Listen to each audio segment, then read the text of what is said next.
Vou dar um início, tá? Tem um microfone aí? Tem. Isso. Pode dar. Se o Neto deixar, vamos começar. Primeiro, eu espero que vocês saúdem a primeira vez que um general de 4 estrelas foi preso, que foi hoje, o Braga Neto. Batamos palmas.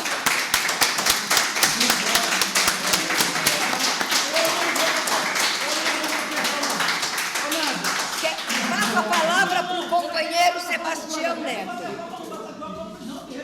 Bom, a segunda coisa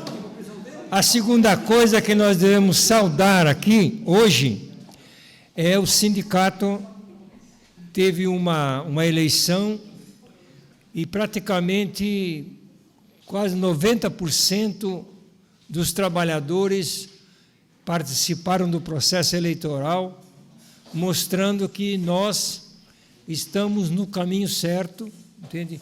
No desenvolvimento do trabalho de base. Então, nós queremos saudar o Sindicato dos Químicos Unificados, dizer que essa parceria que nós temos só nos gratifica, só nos enche de orgulho. Hoje, nós temos vários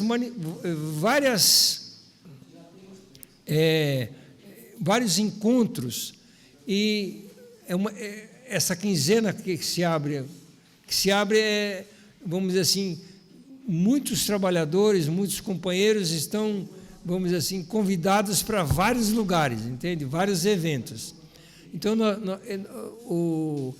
nós estamos hoje fazendo esse evento. O companheiro que viria para cá para fazer a apresentação desse livro é o companheiro Murilo.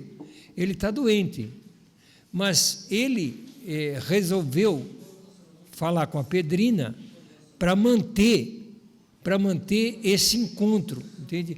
Porque é muito importante, entende? Nós estamos tendo vários momentos de muita mudança no nosso país, entende?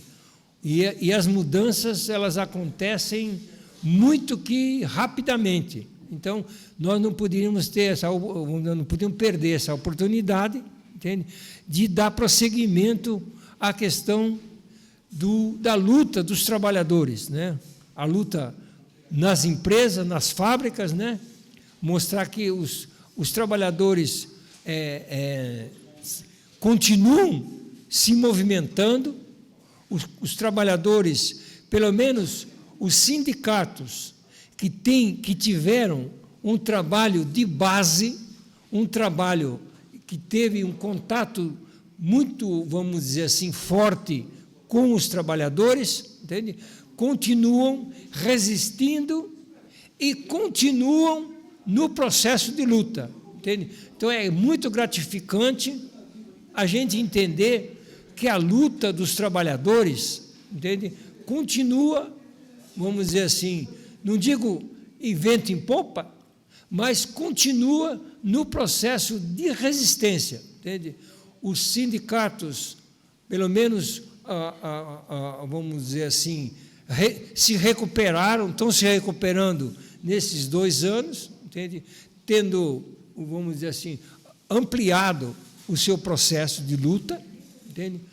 E aqueles sindicatos que fizeram um trabalho de base estão colhendo, entende? O que é uma luta ideológica muito forte contra os sindicatos, entende? Muitos sindicatos venderam as suas, vamos dizer assim, as suas sedes, diminuíram o seu tamanho, diminuíram a sua capacidade, mas eram sindicatos que não tinham a ideia do trabalho de base, entende? Aqui, nos químicos, nós temos o trabalho de base e temos a parceria com o Instituto Zequinha Barreto, entende? E nós aqui entendemos que esse é um processo de grande amplitude, entende? Que nós devemos conservar, entende? Que é, vamos dizer assim, a discussão política entre os partidos, entre os agrupamentos, entre as entidades, entende? E o Instituto se preservou, entende? O Instituto, com essa parceria com o Sindicato dos Químicos, tem tido a sabedoria de continuar, entende? Mesmo que com as dificuldades da renovação, que a gente acha que a renovação não é uma coisa burocrática, é uma coisa política, entende? Ela tem que vir no bojo de um processo de mudanças, entende? Que eu espero que a gente, no próximo ano, a gente avance mais nessa questão.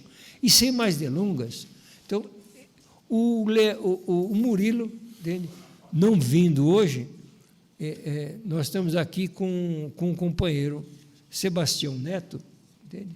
Que tem tido uma luta incansável sobre o processo de punição das empresas que tiveram uma atitude ativa, criminosa, contra os trabalhadores na época da ditadura. Nós sabemos que é uma resistência muito grande, não é fácil, entende? E o Murilo, não podendo vir, delegou ao Neto, entende, a apresentação do livro, entende, dizendo os objetivos, entende, que o IEP tem na condução desse processo da punição das empresas, entende, que é uma luta, nós sabemos que é uma luta ampla, é uma luta, vamos dizer assim, que envolve Ministério Público, envolve as esferas que nós chamamos da superestrutura do país, né? Envolve a questão do governo e as suas variantes, entende? E que tem tido um sucesso, teve uma punição, a gente pode chamar punição da Fox, e nisso tem tido, vamos dizer assim, vamos dizer assim, uma correria, um desenvolvimento com as outras 13 empresas que envolvem muitos municípios, envolvem muitos estados, entende? E tem tido uma luta incansável no sentido de mostrar para os trabalhadores, entende? E se inserir politicamente do papel nefasto que as empresas tiveram no processo da ditadura, no processo de perseguir os trabalhadores dentro das fábricas, entende? Então, sem mais delongas, queria que o Neto, né, assumisse o microfone e as palavras para a gente dar prosseguimento para a nossa atividade de hoje. E eu quero agradecer muito essa atividade dos companheiros, entende?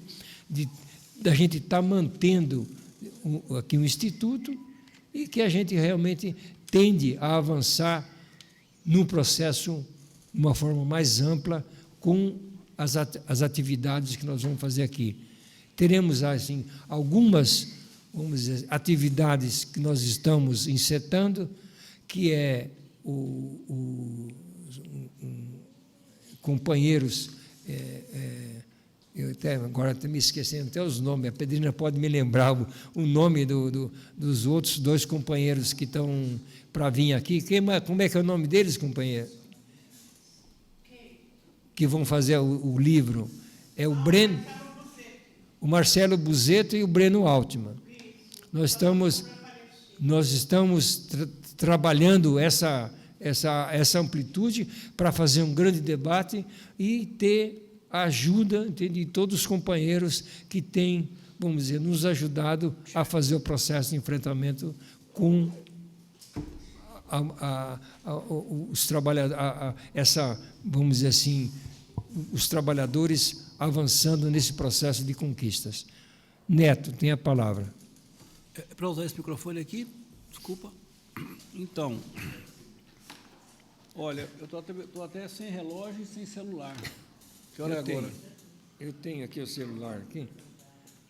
13h20. Você tem uns 20 minutos, 25, Não, que hora é agora? 13, 15 e 20. Então, eram as 2, né? Então, minha fala já acabou. Não, você tem 20 minutos para falar. Então, mas qual é a ideia de vocês para não dar um cansaço aqui, as pessoas saírem? Vamos combinar um horário de terminar. Qual o tempo todo, até acabar.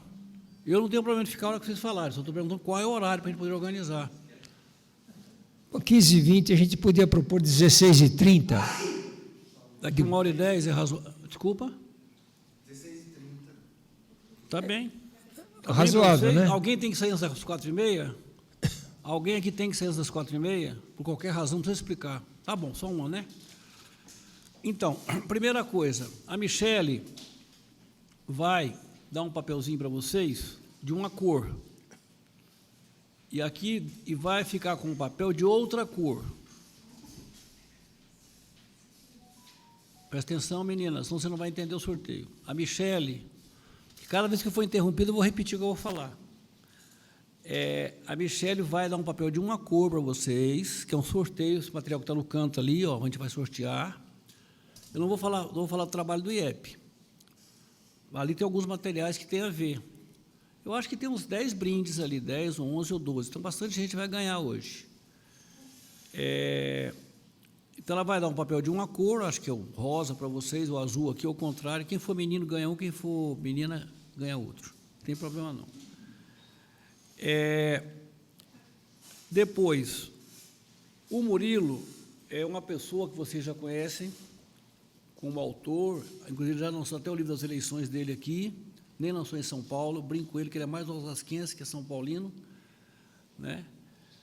Que em São Paulo nem lançou o livro das eleições, já lançou aqui. Eu não sei o que aconteceu, porque a Rosângela Battistoni viria, a Rosângela é que faz a introdução. A introdução dela, se vocês pegarem o livrinho, é praticamente um guia de leitura. Vale muito a pena ler a introdução da Rosângela. São poucas páginas. 5, 6 paginhas dessa aqui deve dar, sei lá, uma página de ofício, uma página A4, 2 páginas. É pequenininho. Então, vocês vão ver aqui, tem uma apresentação da Rosângela Battistoni. Quem é a Rosângela Battistoni? A Rosângela Battistoni é uma pessoa que trabalhou em várias universidades, a última foi a Unifesp, lá em Santos, trabalhou em Juiz de Fora, na Federal, trabalhou, acho que pelo menos 12 anos como coordenadora do curso de Serviço Social da PUC São Paulo, né? Não adianta me agradar, não, quero é vinho, docinho. Aqui, ó, brigadeiro, tem que prender os brigadeiros, começou a prender general, tem que prender os brigadeiros agora, marechal, a porra toda. A Rosângela, ela fez um trabalho, tem dois grandes trabalhos na mesma área. A Rosângela Battistoni fez uma tese, que um calhamaço de 400 páginas, sobre a oposição sindical metalúrgica de São Paulo. É uma tese referencial no Brasil. E o outro grande trabalho daquele ciclo de greves e da emergência das oposições sindicais, e particularmente da oposição de São Paulo, é do Hamilton Faria. Então, são 2 autores muito conceituados. Então, ela tem muita autoridade para fazer essa apresentação aqui. Tá? Vale a pena, quando vocês pegarem o livrinho... Ô, Pedrinha, você não está vendendo o livro, não? Você vai dar de graça? Vai concorrer com a gente, fazer lobby? Nós vendemos, você distribui? Está R$20 Está vendendo 20 Ali reais. aonde? Está aqui comigo. Mas está dentro da sacola? Deu tempo de eu colocar uma mesa. Deu tempo, sim. Tem 1h30 que tinha que ter começado. Tá, R$20. Agora, se você quiser, pode usar... Pega debaixo daquela bolsa ali, aquela livraria ali, pega para mim, debaixo da bolsa preta. Pega, por favor, aí. Tira a bolsa, dá essa coisa, essa caixinha aí. Eita, a Rosângela está gripada, mas não conseguiu levantar da cama. Ó, isso aqui, gente, isso aqui é uma concorrência muito forte com o Elon Musk. Você sabe quem é o Elon Musk? Vai ser o secretário do desmonte lá Espera aí, eu vou falar, calma. Do Trump? Não é do Milley, não, né? É dos assessores do Trump. Obrigado. Então, obrigado. Então, isso aqui é um novo grupo empresarial da esquerda, entendeu? Chama-se A Proletária, é uma rede enorme de livrarias operárias, e essa aqui é a primeira grande sede dela. Então, vocês estão sendo brindados por comprar na loja inaugural de um grande grupo empresarial chamado A Proletária, tá? E essa loja tem um grande produto, o último grande produto é esse grande livro. Então, é importante vocês se antenarem que vocês são pioneiros, como o Padre Anchieta, como outros, Cabral, Américo Vespucci, entendeu? Vocês são pioneiros, tá? Então, como o pai não vai concorrer com a livraria instalada aqui, que é da Pedrina, que está na sacolinha dela ali, é R$20 o livrinho, para quem quiser. Agora, também, se vocês quiserem pegar aqui para conhecer, é só pegar, vai folheando e devolve depois aqui. Você não pode levar para casa sem pagar, tá? Mas pode pegar aqui se quiser, olhar e devolver. O que eu sugiro? Eu sugiro falar para vocês as duas características ou as duas questões fundamentais que o companheiro Murilo trabalha nesse livro. Claro, sem a profundidade e sem a consistência de arguição que ele tem. Quais são as duas grandes questões que estão nesse livrinho precioso? Lembrando antes que o Murilo, ele vai falar nesse livro, esse mesmo assunto, o Murilo, ele, na época da Comissão Nacional da Verdade, ele escreveu um livro, um texto, que está nesse livro aqui, ó. Esse livro foi o primeiro a aparecer, esse texto dele, Investigação Operária, que a Rosângela vai citar bastante, eu vou falar disso depois. Nesse livro, o Murilo trabalha um conceito de interpretação do que foi a ditadura militar no Brasil a partir de 64. O Murilo trabalha um novo conceito realmente inovador na interpretação do que foi a ditadura no Brasil. Então, primeira questão, não existia antes do nosso trabalho na Comissão Nacional da Verdade o conceito de ditadura empresarial militar. Se falava ditadura militar, ditadura civil-militar, todo mundo pode olhar na literatura aí. A partir da Comissão Nacional da Verdade, se começa a usar o termo ditadura empresarial militar. Isso é uma coisa bastante importante, porque isso leva a uma caracterização de classe. Primeiro, pelo lado ruim, ou seja, os civis, uma ditadura civil-militar, os civis que colaboraram ou que fizeram a ditadura, a gente vai trabalhar mais isso, eram civis interessados no golpe, interessados na manutenção da ditadura e beneficiários da existência da ditadura. Então, o civil é isso, são classes dominantes a quem o golpe serviu. Por isso que a ditadura é civil, mas tem que precisar. O precisar o que é a ditadura é ser uma ditadura empresarial militar. Primeira coisa. A segunda coisa, que é mais importante do que isso, que é uma explicação econômica do que foi a ditadura empresarial militar, é que o Murilo cria um novo conceito, chamava que no Brasil houve um novo regime fabril. O que é um regime fabril? Tem o capitalismo, suas lutas, suas contradições, as tentativas dos trabalhadores se organizarem, tudo bem, isso existe no mundo inteiro, na Bélgica, que é um país de industrialização inicial, na Inglaterra, na Alemanha, tudo bem. Tem um capitalismo da sua forma, por mais bruta que seja, entre aspas, normal. Pouco a pouco vão criando instituições, vão criando sindicatos começam a ser respeitados, matam gente, proíbem sindicato. Qualquer país que vocês pegarem, Japão, Estados Unidos, tem um processo, vamos dizer, entre aspas, muitas aspas, normal do capitalismo, de luta de classe. Ok, tá? No caso do Brasil, é um processo diferente. Por isso que o Murilo fala que é um novo regime fabril. O que é um novo regime fabril? Tem um território chamado Brasil, enorme, como vocês sabem, com muitos recursos naturais, e nesse território havia uma força, desculpa a expressão, miliciana, quadrilha, fardada, chamada Forças Armadas, que garantiram a forma de exploração da maneira que os capitalistas quisessem. Repetindo, isso não houve nos Estados Unidos, isso não houve na Inglaterra, isso não houve na Suécia, isso não houve no Japão. Havia também a opressão capitalista, havia exploração, mas não havia um sistema militar garantindo a produção, que é diferente, Então, esse novo regime fabril, ele começa com o quê? Ele começa, primeira coisa, ato 1. Ato 1, o que é o ato 1? É o ato, quando a ditadura se instala, ela faz vários atos institucionais. O mais conhecido é o ato 5, que é 13 de dezembro de 68. Hoje é 14, ontem fez aniversário, né? O que é o ato 1? O ato 1 caçou 100 pessoas, numa listinha bem feitinha. Dessas 100 pessoas, 23 eram trabalhadores. Pouca gente atenta para isso. 23 dos 100 primeiros caçados da ditadura foi caçado Brizola, Jango, Arraes. Vamos dizer assim, com todo respeito, os políticos. Não estou xingando político, não. A pessoa da vida política institucional. Está certo? Foram caçados. Foram caçados intelectuais, mas foram caçados 23 trabalhadores. Inclusive, hoje tem gente que tem dificuldade de saber quem é essa pessoa, por que foi caçada.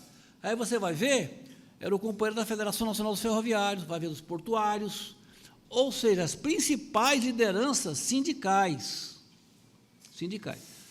Segunda coisa, reparem, já no dia 2 de abril, o golpe foi 1º de abril, no dia 2 de abril, tinham interventores nomeados dos principais sindicatos, em Jaboatão, no Recife, em Salvador, em Porto Alegre, em Blumenau, em Volta Redonda, e particularmente no Rio, o Rio era a capital federal, não é assim, política, não era a capital, era Brasília, mas a capital federal política era o Rio de Janeiro ainda, as grandes organizações nacionais, como se fosse a CUT hoje, a Intersindical, a Força Sindical, as organizações eram em Brasília, não era em São Paulo, tá? Desculpa, era no Rio de Janeiro, embora a capital fosse Brasília. Então, nessas entidades, e particularmente o Comando Geral dos Trabalhadores, já tinha interventor dia 2 de abril. Bom, para ter interventor dia 2, imagina que é um golpe militar. Pensa isso agora, tentaram matar o Lula, não sei mais quem, o Alexandre, o Alckmin, não sei quem. O que é um golpe? Você tem um golpe, ele tem que dar certo, você tem que ocupar as instalações, demora uns dias para encaminhar as coisas, se der certo o golpe. Mas se você tinha interventores nos sindicatos dia 2, isso foi preparado antes, preparado 10 dias antes, 15 dias. Pensa no Brasil, preparado meses antes. Então, foi um golpe preparado meticulosamente. E tem duas instituições uma chamada IPES e outra chamada IBAD. O que é o IBAD? O IBAD é o Instituto Brasileiro de Ação Democrática. O outro é o IPES, ou IPES, IPES. A gente fala IPES porque ficou essa palavra. Instituto de Pesquisas Econômicas e Sociais. Essas duas entidades, elas foram uma espécie de ONG dos empresários para organizar o golpe. Tanto é que a base do fichário do SNI é o fichário que o Golbery tinha no IPES. O Serviço Nacional de Informações, o grande fichário dele, lembra que nós víamos lá diversos governos, Dutra, Juscelino, Jânio, Jango. Então, não eram governos completamente confiáveis. O governo completamente confiável para os militares é o governo militar a partir de 1º de abril de 64. Então, o fichário do IPES, com o nome dos sindicalistas mais conhecidos, dos políticos mais conhecidos, dos intelectuais, foi base do arquivo do SNI, do Serviço Nacional de Informações. Tá? O que era o IBAD? O Instituto Brasileiro de Ação Democrática, ele foi um órgão que financiou as campanhas do Congresso em 61. Em 61, se elegeu um Congresso parecido com esse, absolutamente conservador, E foi eleito, uma coisa contraditória, o presidente era de um partido bastante conservador, que é a União Democrática Nacional, que era o Jânio Quadros, que alguns conheceram como prefeito de São Paulo depois, só que na época elegia o presidente separado do vice. E o vice era o Jango, João Goulart. Então criou um governo muito estranho, porque o presidente vinha da direita braba, o Jânio Quadros, e o vice, o João Goulart, era da esquerda, vamos dizer, democrática, a esquerda do Partido Trabalhista Brasileiro, não era comunista, mas era um partido que tinha peso igual ou maior que o Partido Comunista no sindicalismo. O PTB, não que o PTB Campos Machado, que morreu agora, o PTB tradicional, lá do Getúlio, criado pelo Getúlio, era um partido muito forte na área trabalhista, vamos dizer assim. Não sou mais a palavra trabalhista hoje, né? Mas tudo bem. O IBAD financiou as campanhas do parlamento em 61. E foi instalada, com toda dificuldade, uma CPI do IBAD, no Congresso entre 62 e 63. Quem era o relator da CPI? Rubens Paiva. Esse filme famoso que está aí, Ainda Estou Aqui, o Rubens Paiva é assassinado porque os caras ficaram putos com ele, na época do governo Jango, porque ele foi o relator da CPI do IBAD e apontou quem foi eleito com dinheiro americano, papapá, papapá. Ele era uma pessoa, vamos dizer, de extração burguesa, um engenheiro muito bom, um empresário bem-sucedido, era de esquerda. Havia uma esquerda de gente rica, do PTB, como havia também comunistas ricos. Não é proibido ser rico, não é proibido ser comunista e ser as duas coisas ao mesmo tempo. Niemeyer é uma pessoa de posses, mas é um grande comunista. Então, essas duas instituições foram criadas para dar o golpe. Tem um livro muito famoso, 1964, A Conquista do Estado, do René Armand Dreyfus. René Armand Dreyfus, 64, A Conquista do Estado, que recupera a documentação do IBAD no Arquivo Nacional e mostra quanto contribuía. E vai ser difícil vocês acharem uma grande empresa que não colaborou com o IBAD. Acho que não existe. Dizem que o Antônio Emílio, o Mindlin, e tem um terceiro, não colaborou. Severo Gomes, Gasparian, que não colaboraram com o golpe. Eu acho que é verdade, acho que é verdade. Não estou defendendo os patrões Mindlin, Gasparian, estou falando de colaborar com o golpe ativamente, é diferente. Ser patrão não é crime, é luta de classes. O que o Cristão falou, ativamente, cúmplices, porque eles vão desdobrar depois na cooperação com o Estado e com o benefício do Estado, que é diferente. Bom, foi dado o golpe. Dado o golpe, o que é que esse golpe faz dentro da caracterização de ser uma ditadura empresarial militar ou de ser um novo regime fabril? Faz um conjunto inicial de leis de destruir a organização dos trabalhadores. Primeiro, Lei 4.330, proibição de greves. Não pode ter greve, não interessa. Não pode ter greve, acabou. Pode ter greve por atraso de salário, você tem que avisar a Delegacia Regional do Trabalho, 2 meses para fazer a greve legalmente. E é engraçado que teve greve no Brasil por atraso de salário na ditadura. Tinha, porque as empresas não pagavam, a SAAD não pagava, não sei quem não pagava. Teve várias greves legais no Brasil durante a ditadura. Esse é outro assunto. Mas era proibido ter greve. Segundo, havia uma lei que nenhum de nós aqui usufruiu. Eu me lembro que a minha primeira carteira de trabalho, eu já tinha que assinar o Fundo de Garantia, não é? Eu sou de 51, a primeira carteirinha lá que meu pai fez lá me autorizando a trabalhar fora da idade, primeiro emprego já tinha que assinar o Fundo de Garantia. Não é? O que é o Fundo de Garantia que vocês conhecem hoje? É que antes havia a chamada lei velha que a gente falava, a lei da estabilidade. Se você tinha 10 anos de casa, você não podia ser demitido mais. E se você fosse demitido com 9 anos, 8 anos e pouco, as pessoas entravam na justiça e ganhavam todos aqueles anos. Só para vocês entenderem a lógica que era chamada lei velha, que era uma lei que protegia muito os velhos trabalhadores. Velhos não, com 10 anos de casa. Acabou. E depois fez uma legislação sobre o salário mínimo que fez com que 6, 7, 8 anos o salário mínimo caísse à metade.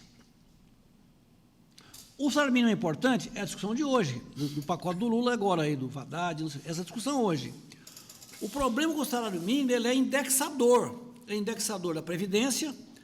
Eu não me lembro o número exato, mas coisa de 60%, 65%, 70% dos aposentados recebe sob o salário mínimo. É um indexador. Eu não tenho como falar só esses 20 minutos, gente. Eu tenho que explicar o texto. Desculpa. Vou ter mais 10 minutos só para você. Vamos tentar. Desculpa. O salário mínimo é o que garante que nas cidades pequenas, o gari, a menina merendeira lá, o cara que limpa a rua, recebe pelo menos o salário mínimo. Então, na política brasileira, ele tem muita importância. E nos anos 50, ouça o tamanho da crise, 50, em 53, o João Goulart, aquele mesmo que vai ser vice-presidente, era ministro do Trabalho do Getúlio. Getúlio se mata em 54. O João Goulart simplesmente dobra o valor do salário mínimo. O que fez o Getúlio? Demitiu o Jango, mas manteve o aumento. Porque o Getúlio, uma boa caracterização do Getúlio, que ele era o pai dos pobres, por isso que o povo adorava o Getúlio, é um mito, né? Porque ele fez as leis trabalhistas, a geração anterior à nossa, mas com a outra mão servia os ricos. Então, demite o ministro, que era um querido político dele, que ele vai bancando na política, mas mantém o aumento do salário mínimo. Por quê? Aí tem a explicação política por que o golpe foi dado. O Brasil não tinha medo de ameaça de revolução, os comunistas iam tomar o poder, a chamada República Sindicalista não existia. Se você ler o noticiário de 64, é assim, a República Sindicalista vai ser uma nova Cuba. Não tinha nada disso. Havia luta política de rua. Por quê? Entre os anos 50 e 60, há dois fenômenos, um econômico e um político. Qual o fenômeno econômico? Aí vocês vão conversar com os avós de vocês, com os pais de vocês, os mais velhos aqui, e os mais novos com os avós ou bisavós. A partir dos anos 50, 51, 52, governo Getúlio, depois Juscelino, uma pequena, porém contínua elevação do nível de vida dos trabalhadores. Assim, ó, uma curvinha que vai subindo devagar, nunca para baixo, entre 52 e 64. Mas há um outro fenômeno político, que é a crescente participação dos trabalhadores na vida política, que não existia no Brasil antes. Por que havia uma crescente participação dos trabalhadores na vida política? O Murilo tem outro livro, que é o Retorno da Classe Trabalhadora, outro livro, que ele estuda as grandes greves de São Paulo, 53, 57, 63, um outro livro, que não é esse aqui, não é esse, tem 4 livros dele aqui na mesa, que é o seguinte: os trabalhadores, pega aquela famosa expressão do Marx, estavam se tornando classe. O que era a classe trabalhadora nos anos 40, 50?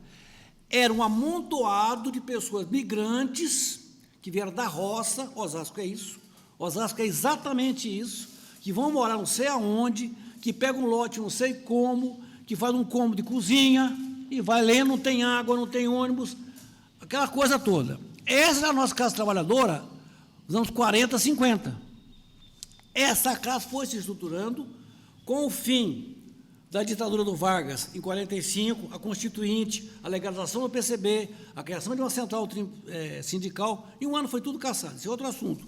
Mas havia uma emergência. Para vocês terem ideia, o Prestes ficou 9 anos preso. 9 anos preso, secretário-geral do Partido Comunista. Quando ele saiu, ele foi o senador mais votado do Brasil, em São Paulo. Não é pouco. Então, você vê a autoridade moral e política que o Partido Comunista tinha. De novo, eu não estou aqui defendendo o Partido Comunista, porra! Não me enche o saco com isso. Estou descrevendo um processo político. Eu sou um absoluto crítico da política do Partido Comunista. Mas eu tenho que reconhecer que quem existia eram os companheiros do Partido Comunista Brasileiro, que é outro assunto. Então, cuidado com o sectarismo. Tá?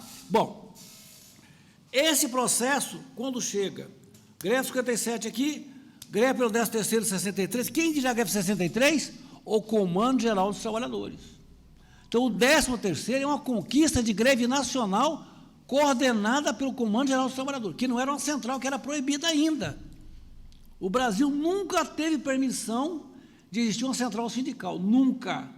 Isso só vai ter mais ou menos quando o Barelli foi ministro do Itamar e depois legalizado pelo Lula. Sempre foi proibido central sindical no Brasil. Tem um pequeno período de 1 ano logo após a Constituinte, durante a Constituinte, logo após, de 46 e 47, que é fechada, a CGTB. Bom, para acelerar aqui, para tentar cumprir o horário. Então, o golpe é um golpe dado para destruir o ascenso das classes trabalhadoras. E as medidas são medidas muito duras num momento especial no mundo em que havia uma coisa muito importante, dinheiro sobrando. No capitalismo tinha um dinheirão sobrando. E a ditadura cria um processo alucinante de endividamento, mas de transformação estrutural do Brasil, que alguns companheiros, inclusive do PT, dizem que era um governo desenvolvimentista. É um desenvolvimentismo sem trabalhadores. Então, se vocês forem ver, aí o Murilo, já estou aqui seguindo o Murilo, tá? O que acontece? Há um chamado milagre econômico. O que é um milagre econômico? Estamos falando agora em 3% de crescimento do PIB, 3,5%, 3,2%. Como um fenômeno.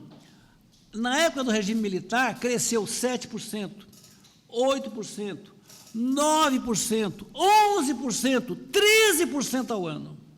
Realmente o Brasil virou o país queridinho do capitalismo mundial.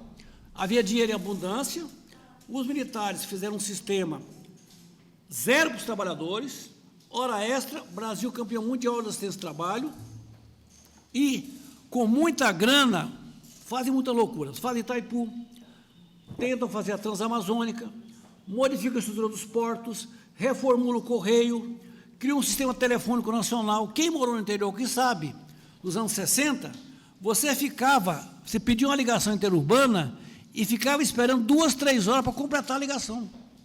Quem mais velho aqui sabe disso. Eles acabaram com isso, criaram um sistema Telebrás. Então, realmente, houve o que o Chico de Oliveira e outros chamam de modernização conservadora. Não quero que os trabalhadores beneficiaram disso. E faz uma coisa muito importante, muito capitalista, que é o acesso ao consumo. O acesso ao consumo é uma cria do capitalismo moderno, não é o capitalismo dos anos 1900, é o capitalismo a partir da Segunda Guerra Mundial, aqueles carrões americanos, aqui é o acesso ao consumo. Você cria crédito, o Jeremy Bett, que alguns conheceram aqui, comentarista de economia, dizia, quando você compra uma geladeira, que não pode ser comprada à vista, vai na Casa Bahia agora, você não consegue comprar à vista. Comprar à vista ou prestação é um preço. Por quê? Porque está embutido o juro. Não adianta você pedir desconto, não tem desconto, tem que comprar crédito. Porque eles não estão te vendendo uma geladeira, estão te vendendo crédito, vendendo dinheiro de forma de geladeira.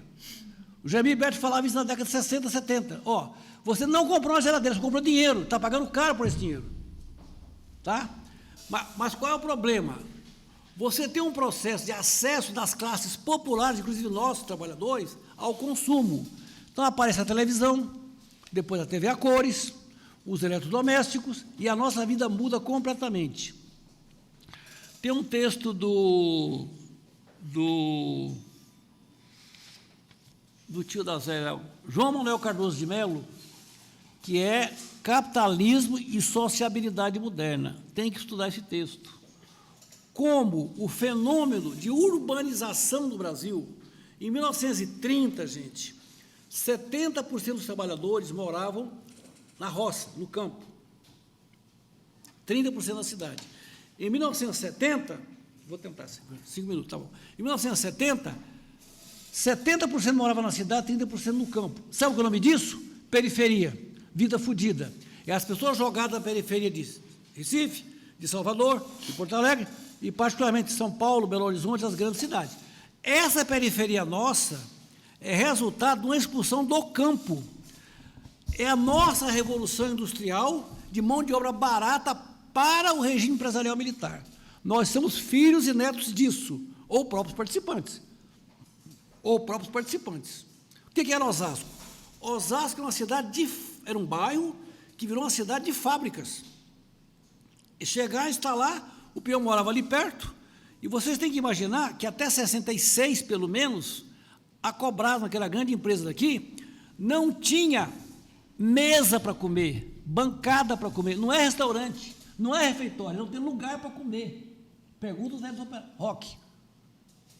Não tinha lugar para comer, o cara comia perto da máquina. Consegue imaginar isso? Aqui em Osasco, nos anos 60. Não tinha, o cara trazia a marmita ou o caldeirãozinho e comia onde dava, esquentava como podia. Não tinha mesa, bancada, refeitório, não é restaurante, não tinha, aqui em Osasco. Então, esse era o milagre brasileiro. Então, é um processo que a empresa não gastava nada, pressionava o pessoal.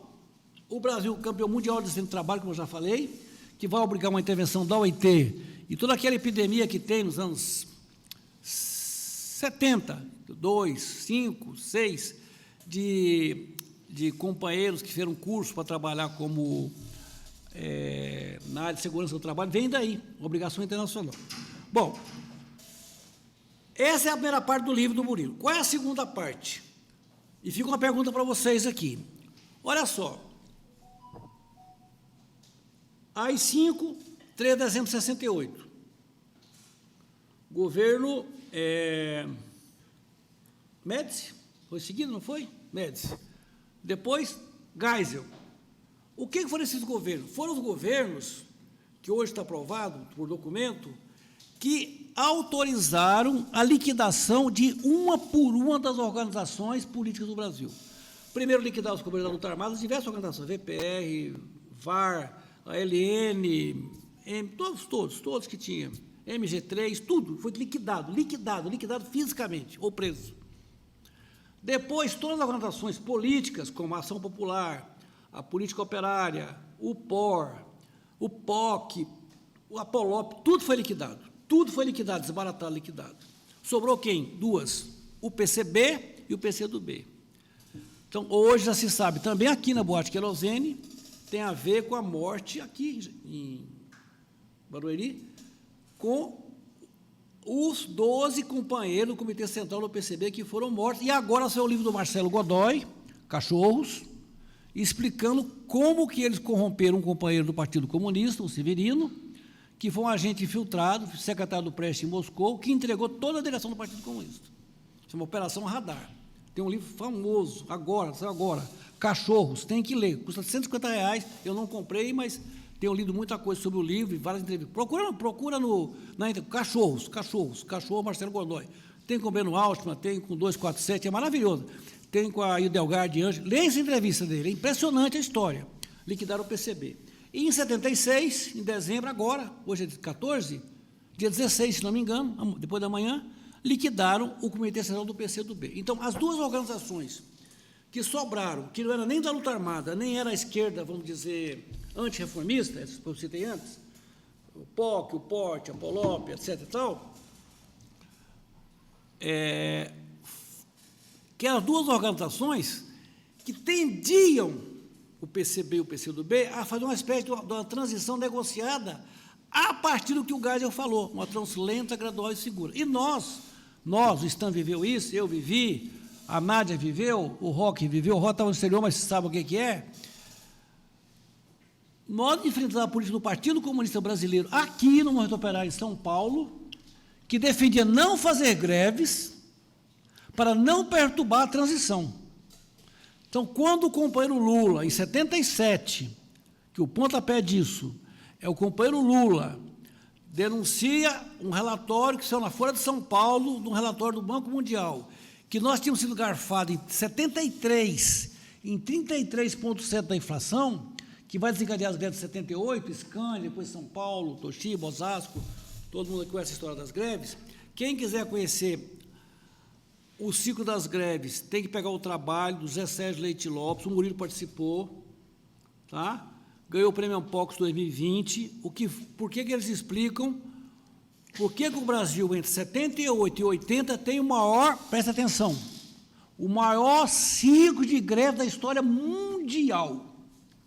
O Brasil foi campeão mundial de greves entre 78 e 90, desculpa, não 80, até a Constituinte.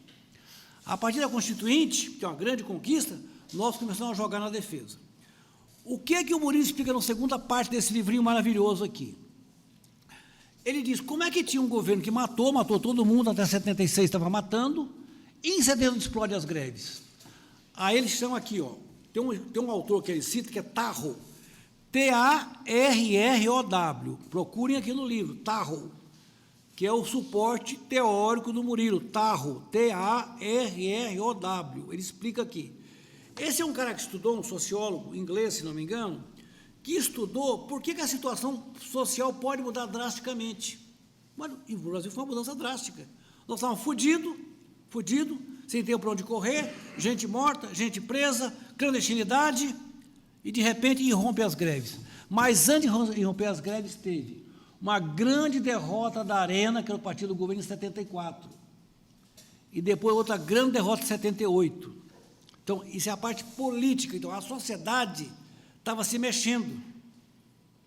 E o governo faz o pacote de Abril, nomeia, parece absurdo, né? 1/3 de senadores biônicos. O governo perdeu a maioria no Senado. Ele nomeou 1/3 de senadores para ter maioria. Isso é Brasil, 77. Qual é o papel dos trabalhadores? O papel dos trabalhadores, a partir de 78, o muro da ditadura estava balançando, nós empurramos o muro. E o Murilo diz que isso chama-se uma conjunção das campanhas políticas, da situação social, que tem a ver com a nossa luta por reposição. E aí o que acontece a partir de 77?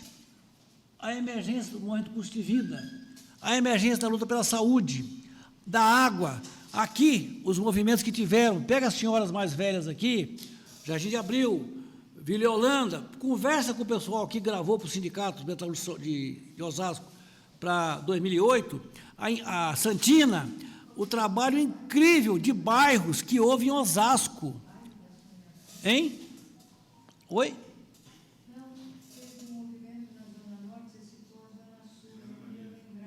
Não, eu não domino bem Osasco, estou falando das mulheres que eu conheço mais, eu não domino bem a geografia de Osasco. Estou encerrando. Tá. Então, gente, esse livro tem duas questões básicas. Uma claro que é uma teoria, por que houve um regime tão eficiente do ponto de vista empresarial no Brasil, bancado pelo militar? Lembrando, os militares não dirigem porra nenhuma, eles são os cachorros da burguesia. Não é um regime militar, é um regime empresarial militar. E depois, como foi possível com a situação que nós estamos de merda, tá certo? De repente explodir as greves, explodir o custo de vida. Quem assistam, braços cruzados, máquinas paradas, está no YouTube, braços cruzados, máquinas paradas. Eu estou impressionado como vocês não anotam, você até tem uma cabeça fascinante. Tudo que eu falei aqui, se lembrarem, se fizer uma lição aqui, uma prova, não sei quantos vão passar. Doutor, não, está gravado, você não vai ficar em casa ouvindo isso, desculpa. Isso é para inglês ver, tá? Vamos fazer uma pequena conversa aqui, tá? Obrigado. Bom, eu acho que o Neto fez uma explanação, fez um conjunto. Faz tempo que a gente não se encontra, é bom reavivar, né? Sabemos que temos problemas de ordem, vamos dizer assim, de enfrentamento cruel, duro, né, com o momento que nós estamos passando, né? O ataque aos trabalhadores continua permanentemente com essas mudanças, que é a questão do projeto neoliberal, que avança no nosso país, entende? O Neto destacou a questão operária. Claro que é uma vamos dizer assim, uma exposição muito brilhante, entende? E ainda mais fala do que nós temos que entender esse Brasil, né, que tem uma classe operária vibrante, né, tomada consciência, e uma classe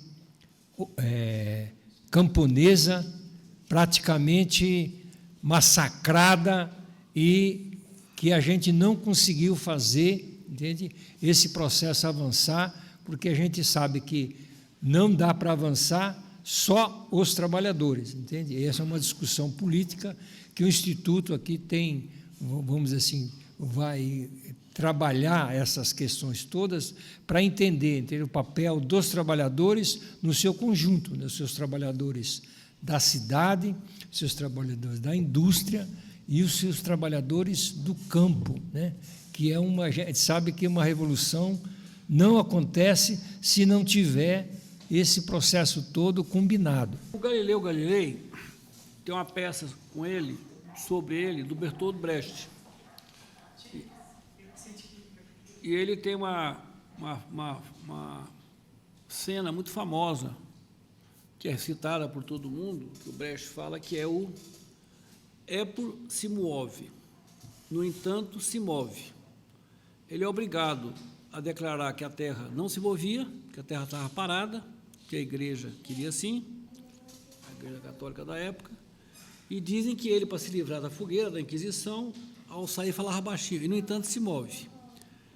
Eu acho que a sociedade brasileira está se movendo. São muitas coisas. Olha, o que está tendo uma onda de dar diploma aos estudantes que foram assassinados. A própria USP, que é horrível nesse aspecto, está dando um monte de diploma, diplomando companheiros e companheiros que foram mortos na ditadura. Tá? Isso está aí na Federal do Rio Grande do Norte.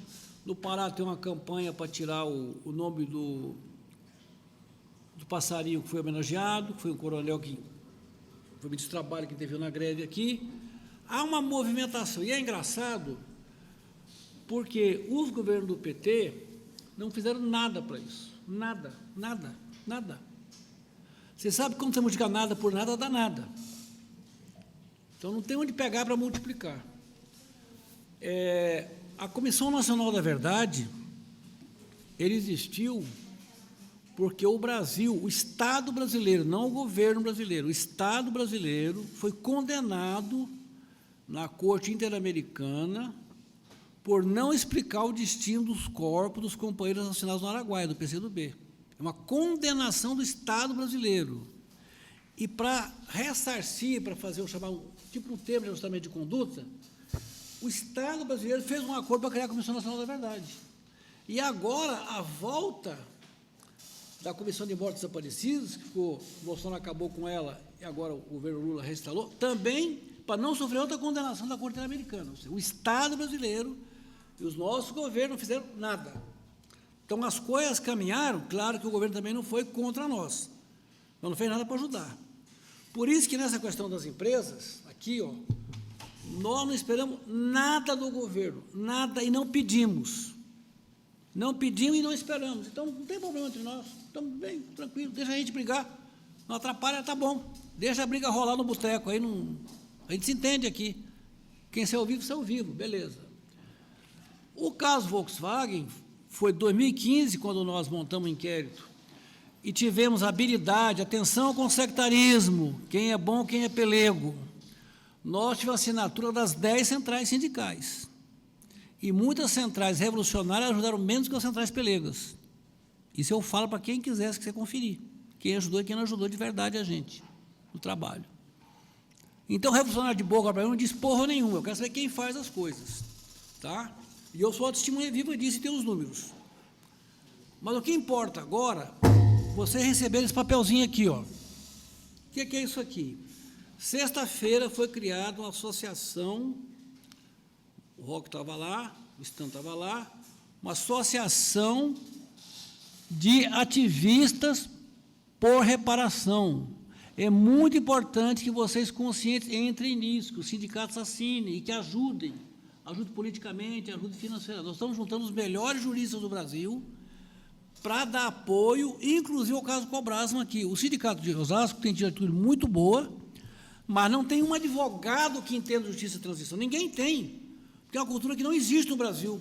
A faculdade não sabe o que é justiça e transição, os doutores não sabem, prerrogativa não sabe, ninguém sabe porra nenhuma, na verdade.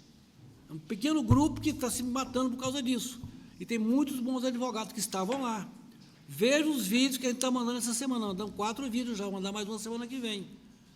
Alguém aqui está recebendo, a Michelle está recebendo, a Perina está recebendo, a Nádia está recebendo. tem que circular. Está recebendo, Pedrina? Está recebendo, Pedrina? Está recebendo? Presta atenção na conversa. Tem que difundir. Tem que difundir. Você é uma pessoa que pode multiplicar as coisas. Tem lá as pessoas... Eu não vou esticar mais nisso, só dizer que você receber isso aqui e receber isso aqui, que aqui responde parte da pergunta da Nádia.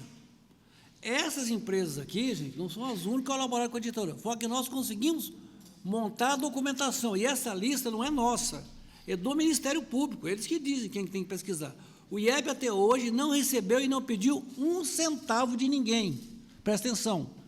Não recebemos e não pedimos um centavo de ninguém. Quem recebeu foi a Unifesp, no trabalho Murilo. A Universidade Federal Pública que recebeu dinheiro para fazer pesquisa. Não fomos nós. Não pedimos e não recebemos, só para saber. A gente vive de vento, tá? Só para vocês saberem. E da ajuda do Sindicato dos Químicos Unificados também, evidentemente. Mas aqui são parte das empresas, não são as empresas do Brasil. Bom, passando isso, eu acho que a percepção da Michele é assim.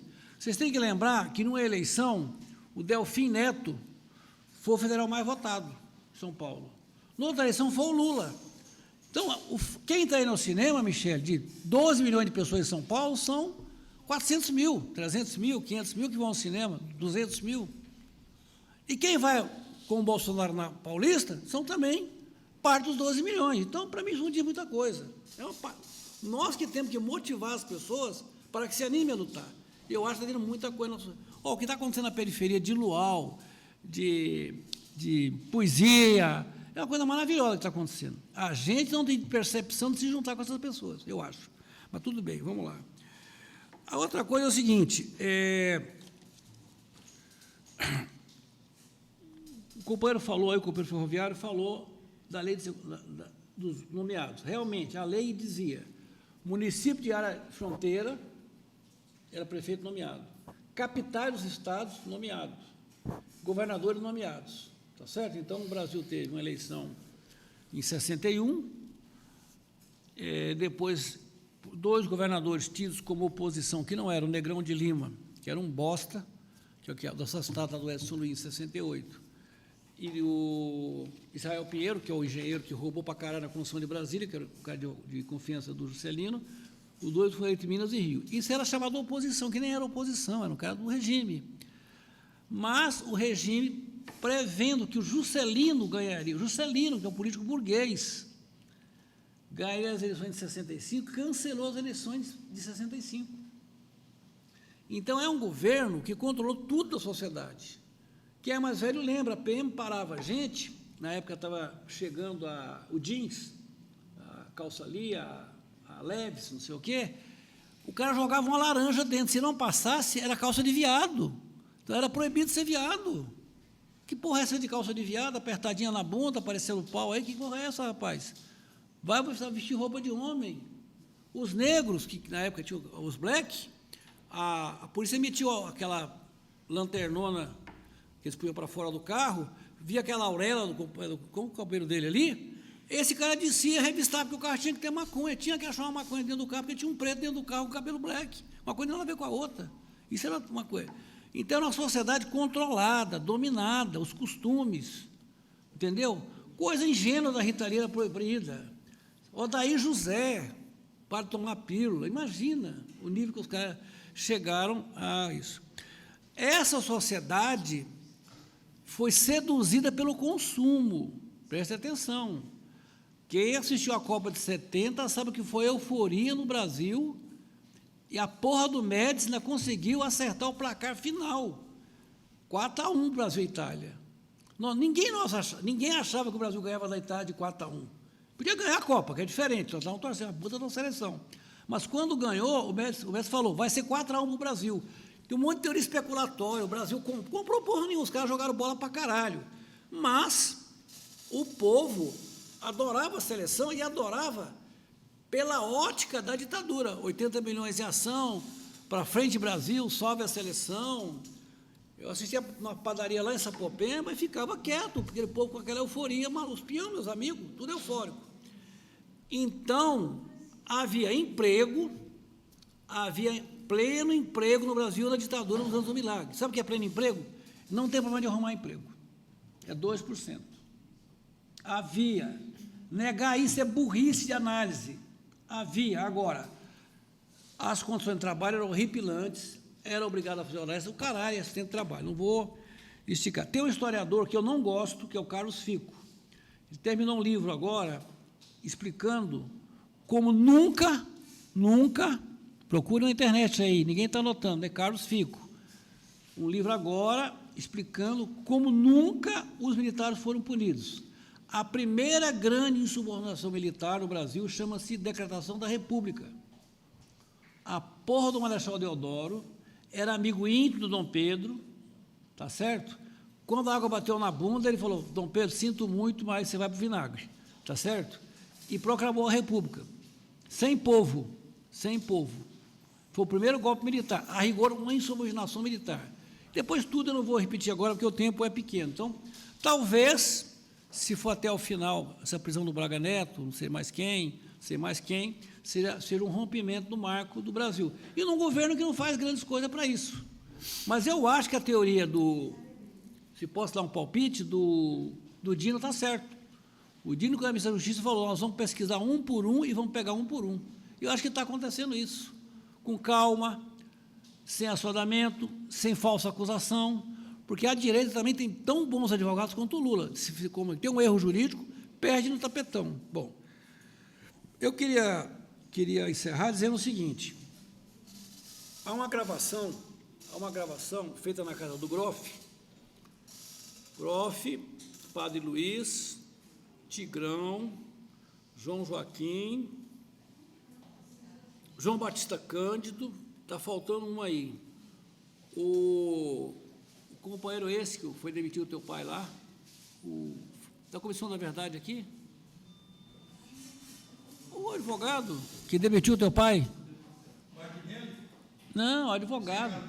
Não, cara, foi diretor da Cobrasa, que foi da FNT, Roque.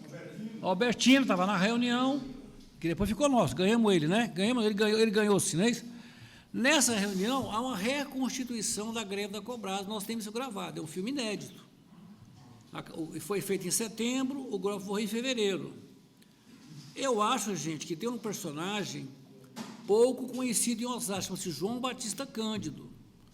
O João Batista Cândido, em 68, tinha 8 anos de fábrica, ele foi o grande organizador da Cobrasa, do que eu consegui pesquisar, o grande organizador, foram vários, tem um papel de todo mundo ali, mas particularmente dos cristãos da FNT. Tem que respeitar muito o que esse pessoal fez. É uma história. Ele era, no momento da greve, tinha sido presidente da comissão de fábrica, ele saiu da presidência da comissão para assumir a secretaria-geral do sindicato, e o Groff, que muita gente conheceu aqui, era o presidente da comissão. Então, tem que pensar direito que foi um trabalho paciente na Cobrasma, não foi um arrobo, foi um trabalho de construção de organização de base, tão bom, tão importante quanto o trabalho de um companheiro que eu execro, que é o Lúcio Belantano, na Volkswagen. E tão bom quanto o trabalho do Geraldo Nazamba. São 3 grandes organizadores, com 3 formações ideológicas completamente diferenciadas, mas nesse dia, na gravação da Casa do Groff, o Geraldo foi lá e falou, eu quero vir aqui para dizer que o Estatuto da Osama é um estatuto decalcado da Cobrasma. Então, a história tem muitas coisas a analisar. Leiam as entrevistas de João Batista Cândido, pega o material do Sindicato dos Metalúrgicos de Osasco. Eu acho uma pessoa-chave, consciente, e qual a interpretação que eles dão de como foi a greve, como foi todo o processo de organização. Só para recuperar a história, porque a gente é obrigado a estudar, é obrigado a falar, é o que a gente estuda. Eu não sei se faltou alguma coisa aqui, não, Ramiro. Sim, acho que não. Gostaria muito que vocês estudassem mais. Eu estou um pouco assustado que ninguém anotou nada. Eu classifico vocês como alunos médios. As perguntas foram genéricas, não falaram dos temas do livro. Eu fiz uma teoria aqui de interpretação que não é minha, do Murilo. Acho que discutir mais conteúdo. Recomendo que vocês chamem o Murilo uma hora para discutir o conceito de ditadura empresarial militar e novo regime fabril. Explica muito a situação atual que persiste nas fábricas de coisas criadas na ditadura que não acabaram ainda. Não acabaram ainda. Modo de procedimento, relações com a fiscalização, a maneira de controlar o trabalho, e muito piorado, né? Porque agora o controle é eletrônico. A empresa pode controlar tudo que você faz, quantos segundos você fica no banheiro, porque as câmaras têm sistema, tá? Tem chips, tem um monte de coisa. Eu acho que esse livro é um livro que tem que ser lido, tem que ser discutido, porque há uma interpretação que não é comum do que foi a ditadura. E há uma interpretação como que de 77, que o Paulo estava quebrando, prendendo gente, 76, 16 de dezembro, mataram a direção do PCdoB. Como é que em abril de 78 irrompe as greves? É um questionamento que o Murilo tenta responder. Ele tem que respeitar muito, porque o cara estuda, respeitar o que ele faz. Por último, a Rosângela, na apresentação, fala desse trabalho aqui. Não porque seja nosso do IEF, que, aliás, ela participou, a Nádia participou, isso não participou, um monte de gente participou, não é isso? É porque houve um filão lá atrás, 2010, 2011, da gente entender a relação entre empresariado e a ditadura, e o papel dos pelegos. Porque vocês têm que lembrar que o Sindicato Metalúrgico de São Paulo, com o Medeiros e o Paulinho e o Partido Comunista, apoiaram o Collor. Não o Partido Comunista apoiou o Collor, mas a diretoria apoiou o Collor. 89, contra o Lula. Apoiou. Quem elaborou o programa da Força Sindical foi o Candir, ministro do Collor. Então, se nós não tivéssemos dedicado a contar a história do Metalúrgico de São Paulo, a história hoje seria Medeiros e Paulinho. Entra na internet, vê se tem alguma história do Medeiros e do Paulinho como classe trabalhadora em São Paulo. Não tem. Tem como deputado. A história é contada por nós. Nós, um grupo de abnegados, o Estão faz parte disso, a Nália faz parte disso, né? Um grupo estamos aqui na sala, muito mais gente, né? Valdemar, Vitor, Carlos, sei lá, um caminhão de gente. Raimundinho, Crispim, um monte de gente. Estou dizendo assim, isso quer dizer o quê? Que é possível nadar contra a corrente. No momento em que o Medeiros era o manda-chuva, que o Paulinho era o bambambam da boca, foi construída a história. No momento em que nós abrimos um processo contra a Volkswagen, saltando um pouco, as pessoas davam um tapinha nas costas. Ó, Neto, boa sorte aí. Mas é tipo assim, é um idiota. Vai se fuder, não vai conseguir porra nenhuma. Quando sai em 2020 o acordo, que legal, né, Neto? Agora, de novo, estão dizendo, tem 14 empresas. Isso é nadar contra a corrente. E sexta-feira, outro movimento. Associação dos Ativistas por Reparação. Contamos com vocês. Terminei. Então,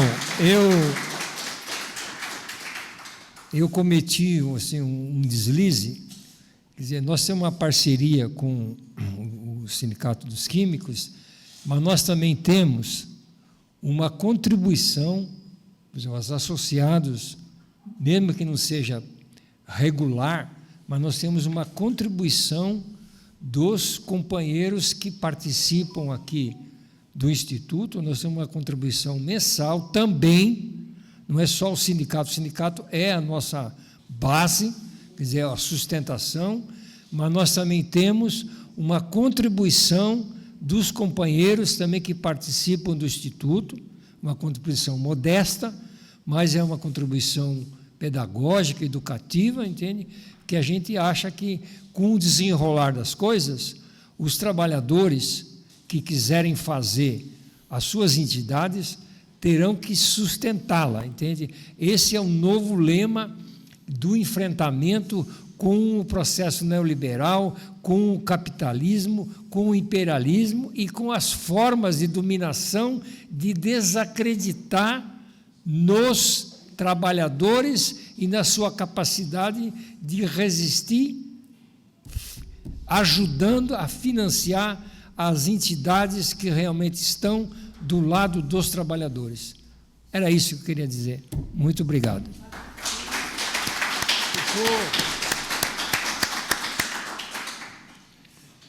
E agora tem um negocinho que a Pedrina fez aí, não sei se... Pedrina, cadê o vinho? Pedrina, você fez aí, não fez?